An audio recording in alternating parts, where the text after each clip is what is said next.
Guys, so much has gone on and I have yet to talk about it, so let's get into this video. Today I'm going to be talking about Nebelhorn Trophy, Finlandia Trophy, and the amazing Japan Open. It's so nice to finish with a Japan Open because it just makes you feel so good about skating. Honestly, thank God they went in that order because Nebelhorn, I was like, oh my God, what is happening? What is happening to everybody? What are we doing here? Finlandia, I was like, okay. Kind of excited for the season. Japan Trophy, I feel relaxed. I feel like I'm floating on air. Japan Trophy was just mwah. It just made me so excited for the Grand Prix. So let's just get into this. So in the Nebelhorn Trophy, this was messy. It was so messy. It was like a disaster to see. And even the winners had like messy performances. That's why I think it was such a disaster, because nobody was safe. Like the consistency was gone. What is consistency? It does not exist in Nebelhorn. Today I'm only going to be talking about the men and the ladies. Like I said, Paris is basically dead without the Russians. And ice dance, besides Fear and Gibson, there really isn't anyone, and Fear and Gibson are freaking killing it. So let's go into the men. For men, we have Keegan Messing, who won. And honestly, that is a little bit sad because while he is an amazing skater and he has amazing skating skills, he is so boring. Honestly, I thought he was doing the same short program from last year because he always does the same exact thing. Like he wears a random casual street outfit, Canadian street outfit, and dances to a top 40 pop song that white people love to sing at karaoke when they're drunk.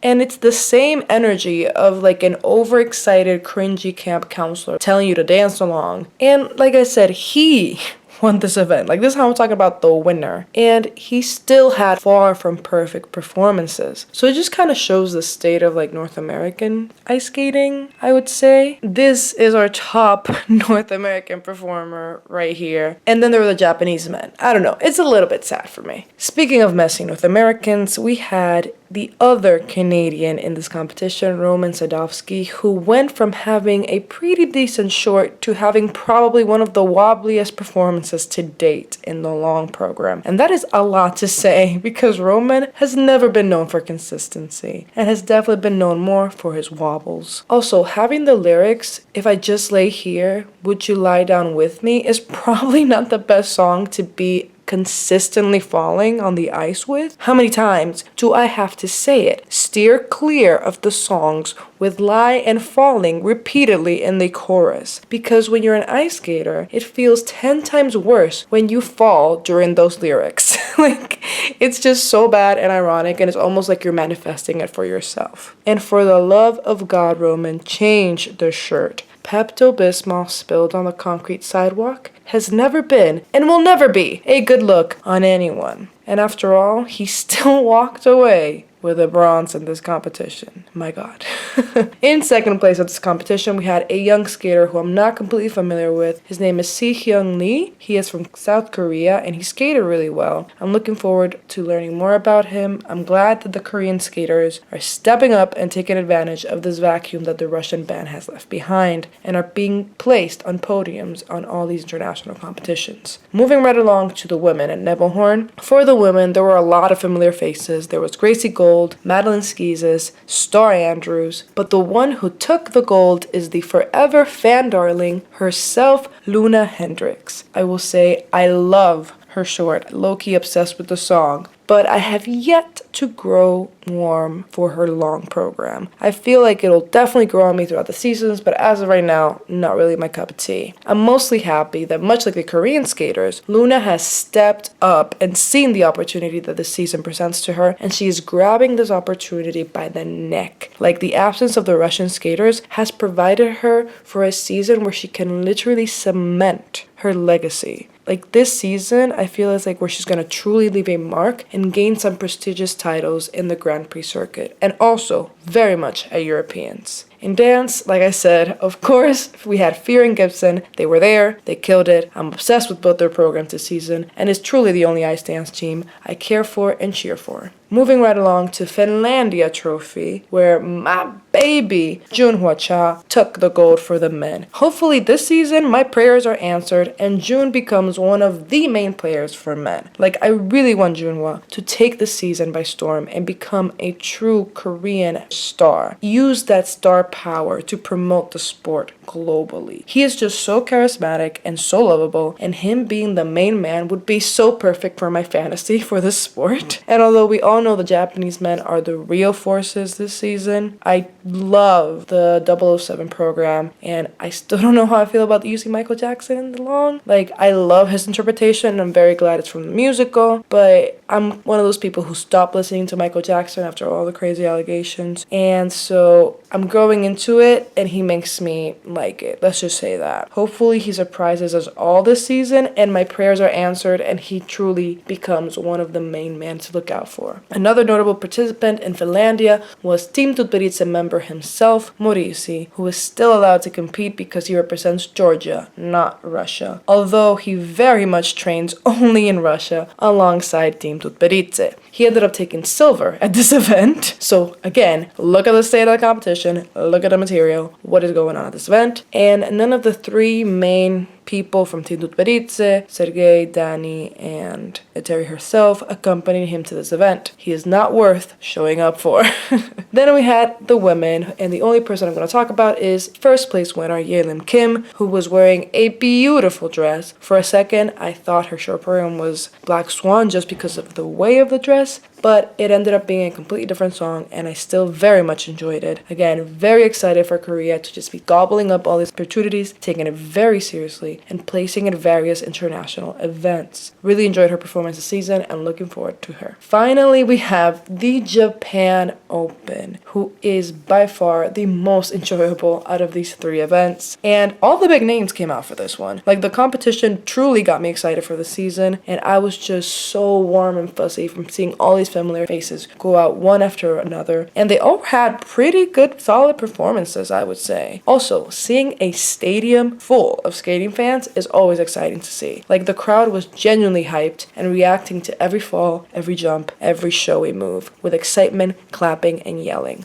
Loved it. So let's start with the women. In sixth place, we have Mirai Nasagu, who was in a beautiful brown dress, but almost low-key looked like a sexy mommy costume. Mummy. Not like mommy, mummy. And my favorite part of the program, honestly, was when a person from the audience just yelled, "We love you, Mirai!" And the entire stadium just cheered that moment on. Like, the hype level of Japan is how I want to be about this season. And I would usually never even talk about Mirai, but the way the field for women is in the USA is so barren right now that I could see even Mirai being in the top 5 of the US nationals. Like, that's at the level that we're at. In fifth place, we had Rika Kihira, and it was just honestly really good to see her because I feel like we haven't seen her in forever. The last we heard about her, she had just moved to the cricket club right amidst the pandemic, and she never really competed under them. She was out of competition due to a lingering ankle injury that had pursued her from the season before and has continued to plague her in recent years. However, while it was good to see her back on the main stage, I don't think she will be a contender to podium at all this season, especially not in Japan where there is such steep competition, and even the younger unknowns are talent and world class. Honestly, Rika Kihira,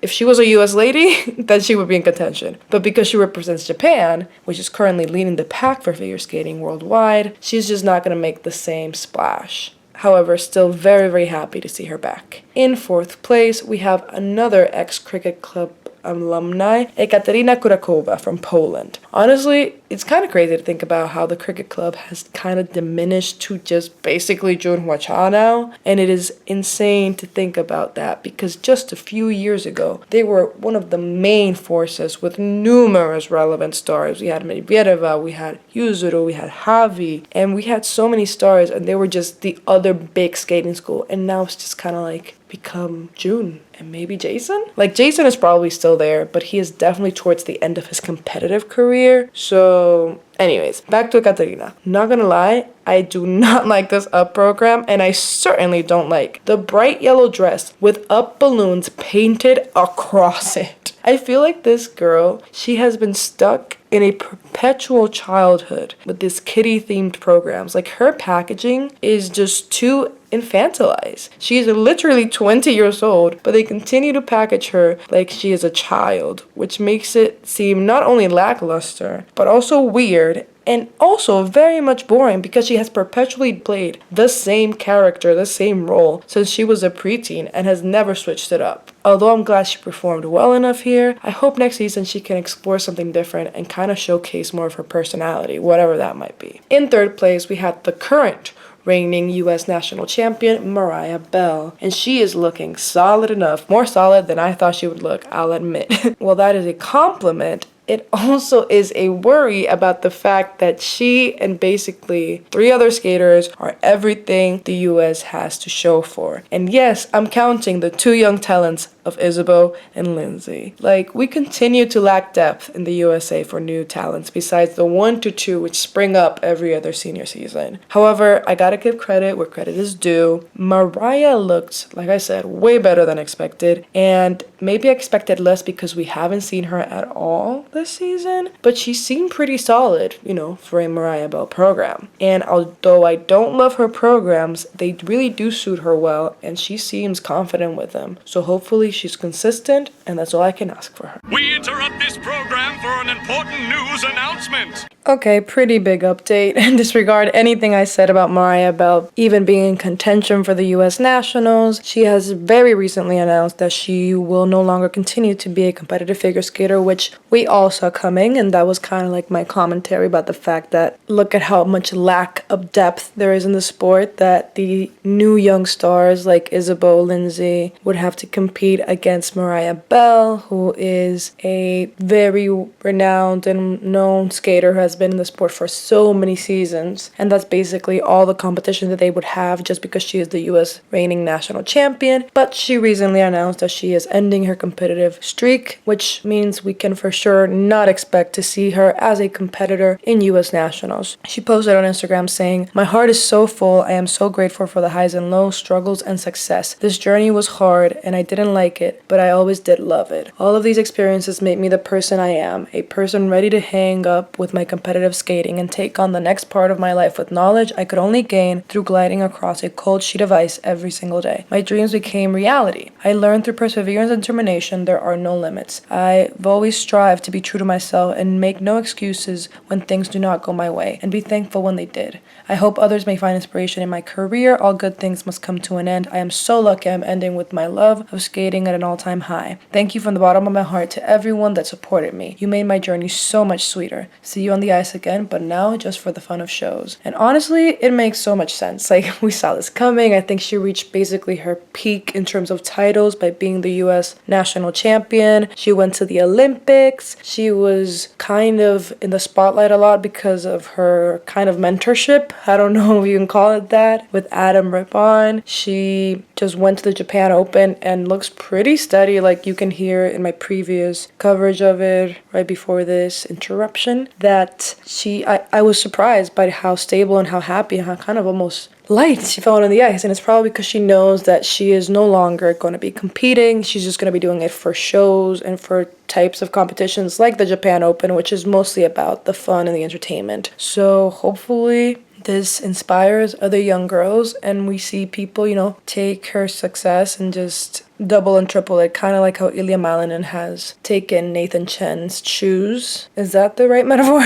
Has stepped into Nathan Chen's shoes. Oh my god, try saying that 3 times. Has stepped into Nathan Chen's shoes and has become very much focused on the jumps. Hopefully he will grow into more of a theatrical performance skater like Nathan Chen did. And hopefully we see another young girl, maybe Isabeau, maybe Lindsay, who will see Mariah's career and get inspiration from it and surpass anything that we can even imagine. I wish all the best to Mariah, and we won't see her in this season, so disregard anything I'd said previous to this. In second place, we have the fan favorite herself, Luna Hendricks, who once again showed up and did her damn thing. She did not come to play this season, and she gave a steady performance. I hope the Japanese fans really take a liking to her, so that once she makes her mark this season, which I know she's going to do because she is on the goal, you can tell her eyes, she has a goal in mind and is set. I hope that after the season, the Japanese fans really take a liking to her and she can get invited to all the Japanese ice shows. For her, this season is kind of like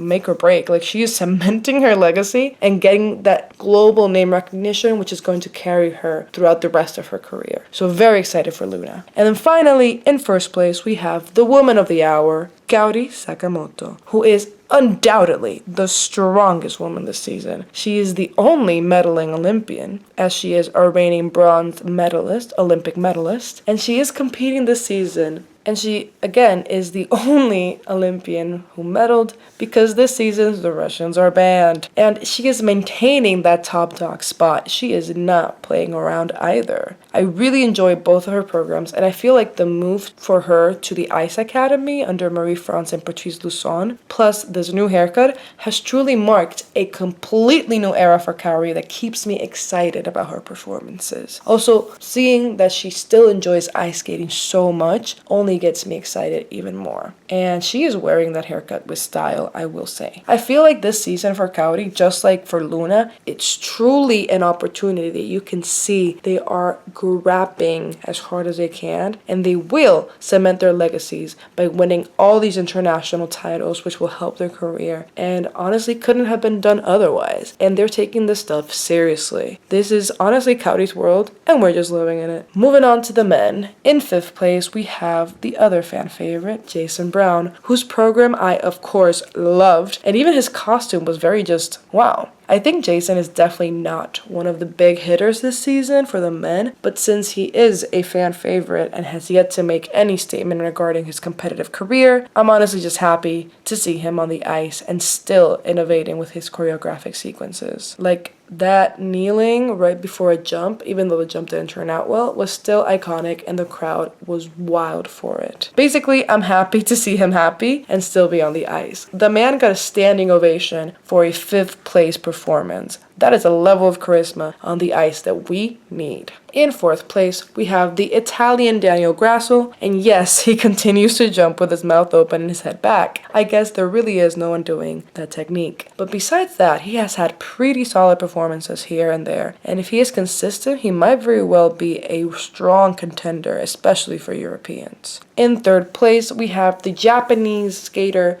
by the name of Kao Miura, who, honestly, the only thing I remember most about him is his very ornate costume. He looks like a little prince, and fan news, don't kill me, but there was something about him, I think it was his intensity, that reminded me of Yuzuru. I'm not familiar with the skater at all, so I'm looking forward to seeing him throughout the season because I really enjoyed his program. In second place, we have the forever rising star of Ilya Malinin. He did have a fall on the quad axel in the free, but I couldn't even concentrate on that because he had one of the ugliest men's costume I have seen in a while. Like, props to him for not wearing a button down in pants I like Keegan Messing, but what the heck is this? Like, literally, what is it? I don't understand. Besides that, Ilya did very well for himself at this competition. As always, his choreographic sequences and his skating skills leave a lot to be desired, but as always, his jumps are standing and make up for it for the points. Ilya is definitely going to be the US national champion this year because honestly, we have nothing else. Like, truly, Ilya is the only hard hitter that the US has right now in the international scope. So there was a lot of weight riding on this boy's shoulders, and let's hope that he rises to the occasion. And finally, in first place, we have the man of the season, in my opinion, Shoma Uno. Since Yuzuru Hanyo's departure, Shoma has really stepped up and become a consistent skater that we can rely on. Additionally, with the help of Stefan Lambialis' coach, it has really made Shoma a consistent force to be reckoned with. Not to mention that he already always has been an amazing amazing skater, which is why he was always second to Yuzuru, and now he is undoubtedly number one. So now that Shoma is finally consistent, which was his biggest worst enemy in previous seasons, I truly see no reason why he should not win every single competition that he's in. Like, he is the man this season. As always, I loved his costume, and weirdly enough, I love the opera song program. Like, I am obsessed with this program. I've watched it twice already, and I'm probably gonna watch it a third time after this. Additionally, there's really not much else to say with him. I look forward to him being at his peak this season, and he is another person this season who is just creating a legacy in the season ahead. And I'm just so excited. Like, the Japan Open really got me excited for all that is to come in the Grand Prix. And these names that we have known for so many years, yes, there is a chapter closing for some of them, mostly the US skaters like Jason Brown and Mariah Bell. But seeing Shoma in his element just so much got me so excited. Kaori also having the moment of her life. Luna, these are the skaters that I'm just cheering for and just hoping that they will get all their dreams come true, because this is the season to make it happen. And then, if you have noticed, Yuma Kageyama is not present at all of these competitions, and he recently announced that he will not be participating in the Grand Prix at all. This is due to an injury. I'm not sure if it's a back injury or a leg injury, but this does change the dynamic of the men's significantly, since Yuma Kageyama was such a strong player in last season. I mean, he won third place in Japanese nationals right behind Yuzuru and Shoma Uno. So I feel like his absence will definitely be felt. But there are so many strong men in Japan that, like, for example, already this other young man has made a splash on the scene. So hopefully Yuma Kageyama can heal and then get right back into the thick of it next season. Ilya, of course, I'm just kind of hoping to see the growth there, and I can't wait for the Grand Prix. Like, I am very excited about the season. I am more excited than I thought I would be, not gonna lie. Thought that the Russian girls were gonna affect it, but honestly, it doesn't feel like they've left. They're still here, they're still creating drama, they're still around. They're just not at the international competitions. So it doesn't feel like I am Russian ladies figure skating deprived. It feels like they're just not included, which honestly, they always had their own messy little world in terms of drama. So now it just feels like the messy little world has manifested into the physical. But yeah, I was gonna say I loved all this competition. I did not enjoy Nebelhorn Trophy. I am not gonna lie. Nebelhorn stressed me out and made me rethink if I am in the right sport. Finlandia was better, and Japan Open was exactly what I think we all needed. And it was the perfect sequence of events. Never make Nebelhorn Trophy the last event ever. Please let me know what you guys think in the comments. My Twitter, merch, and Patreon are all down below. As always, shout out to Corina, Katie, Leslie, Natalia, and my only boy left, Timothy. And hopefully I will talk to you guys soon. Bye-bye.